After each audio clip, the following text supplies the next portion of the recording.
ನಮಸ್ತೆ ಸ್ನೇಹಿತರೆ. ಇವತ್ತು ನಾನು ಒಂದೆಲಗ ಅಂದರೆ ತಿಮರೆ ಚಟ್ನಿನ ಮಾಡ್ತಾ ಇದ್ದೀನಿ. ಈ ಚಟ್ನಿ ಮಧ್ಯಾಹ್ನ ಗಂಜಿ ಜೊತೆ ತುಂಬ ಚೆನ್ನಾಗಿರುತ್ತೆ. ಮಧ್ಯಾಹ್ನ ಏನಾದರೂ ಚಟ್ನಿ ಉಳಿತು ಅಂತ ಅಂದರೆ ಸಂಜೆ ಅದಕ್ಕೆ ಒಗ್ಗರಣೆ ಹಾಕಿ ಒಂದು ಸ್ವಲ್ಪ ಬೆಲ್ಲ ಹಾಕಿ ಕುದಿಸಿದ್ರೆ ಚಟ್ನಿ ಇನ್ನೂ ರುಚಿಯಾಗಿರುತ್ತೆ. ನನ್ನ ಯಾವ ವಿಡಿಯೋನೂ ನೀವು ಮಿಸ್ ಮಾಡ್ಕೋಬಾರ್ದು ಅಂತ ಅಂದರೆ ಕೆಳಗಡೆ ಕಾಣಿಸ್ತಿರೋವಂಥ ಸಬ್ಸ್ಕ್ರೈಬ್ ಬಟನ್ನ ಪ್ರೆಸ್ ಮಾಡಿ. ಹಾಗೆ ಬೆಲ್ ಐಕಾನ್ನ ಪ್ರೆಸ್ ಮಾಡೋದಕ್ಕೆ ಮರಿಬೇಡಿ. ಯಾಕೆ ಅಂತ ಅಂದರೆ ನಾನು ಯಾವುದೇ ಹೊಸ ವಿಡಿಯೋನ ಅಪ್ಲೋಡ್ ಮಾಡಿದ ತಕ್ಷಣ ನಿಮ್ಗೊಂದು ನೋಟಿಫಿಕೇಷನ್ ಬಂದುಬಿಡತ್ತೆ.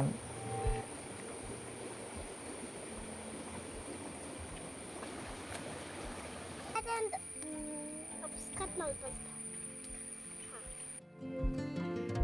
ಇದು ಹಿಮಾಲಯ ಹಿಮಾಲಯ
ಇಲ್ಲಿ ನಾನು ಒಂದು 5 ಸ್ಪೂನಷ್ಟು ಕುಚ್ಚಲಕ್ಕಿನ ಚೆನ್ನಾಗಿ ವಾಶ್ ಮಾಡಿ ಅದನ್ನು ಸೋಸಿಬಿಟ್ಟು ಅದರಲ್ಲಿ ಸ್ವಲ್ಪನೂ ನೀರಿಲ್ದಂಗೆ ಸೋಸಿಬಿಟ್ಟು ಅದನ್ನು ಚೆನ್ನಾಗಿ ಹುರ್ಕೋಬೇಕು.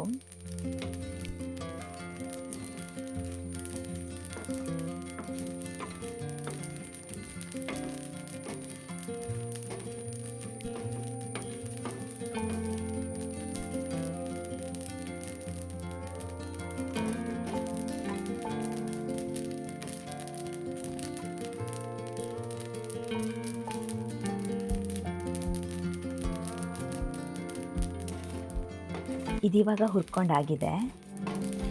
ಇವಾಗ ರುಬ್ಕೊಳ್ಳೋದಕ್ಕೆ ರೆಡಿ ಮಾಡ್ಕೊಳ್ಳೋಣ.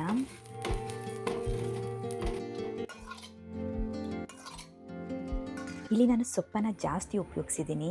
ಸೊಪ್ಪನ್ನು ಅಷ್ಟೇ ಇಷ್ಟೇ ಉಪಯೋಗಿಸ್ಕೋಬೇಕು ಅಂತ ಏನೂ ಇಲ್ಲ. ಕಡಿಮೆ ಬೇಕು ಅಂದರೆ ಕಡಿಮೆನೂ ಉಪಯೋಗಿಸ್ಕೋಬಹುದು. ಹಾಗೆ ಇದಕ್ಕೆ 8 ಟೇಬಲ್ ಸ್ಪೂನಷ್ಟು ಕಾಯಿ ತುರಿನ ಹಾಕ್ಕೊಂಡಿದ್ದೀನಿ. ಅರ್ಧ ಈರುಳ್ಳಿ, 4 ಕಾಯಿ ಮೆಣಸು, ಒಂದು ಅರ್ಧ ನಿಂಬೆಹಣ್ಣಿನ ಗಾತ್ರದ ಹುಳಿ, ಹಾಗೆ ಅದ್ರ ಜೊತೆಗೆ 4 ಬೆಳ್ಳುಳ್ಳಿ ಎಸಳು, ಹಾಗೆ ಆವಾಗಲೇ ಹುರಿದಿಟ್ಕೊಂಡಂಥ ಅಕ್ಕಿನ ಸೇರಿಸ್ಕೊಂಡು ಅದಕ್ಕೆ 3 ಚಿಟಿಕೆಯಷ್ಟು ಅರಿಶಿನ, ರುಚಿಗೆ ಎಷ್ಟು ಬೇಕೋ ಅಷ್ಟು ಉಪ್ಪನ್ನು ಹಾಕ್ಕೊಳ್ಳೋಣ. ಆಮೇಲೆ ಬೇಕು ಅಂತಂದರೆ ಹಾಕ್ಕೊಂಡ್ರೆ ಆಯಿತು. ಇವಾಗ ಇದಿಷ್ಟನ್ನು ರುಬ್ಕೊಳ್ಳೋಣ.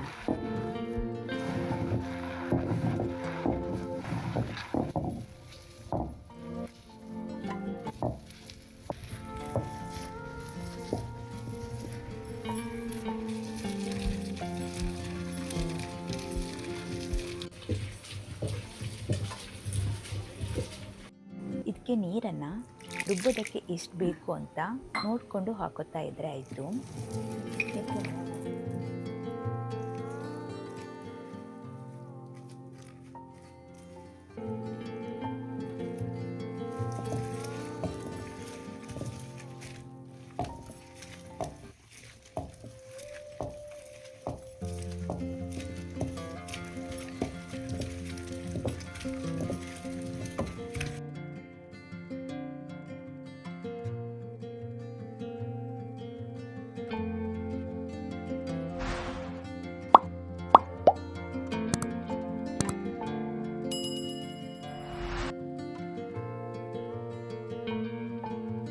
ನೋಡಿ, ರುಚಿಯಾಗಿರುವಂಥ ಹಾಗೆ ಒಂದು ಉತ್ತಮ ಆರೋಗ್ಯಕ್ಕೆ ಉಪಯುಕ್ತವಾದಂತಹ ಚಟ್ನಿ ರೆಡಿಯಾಗಿದೆ.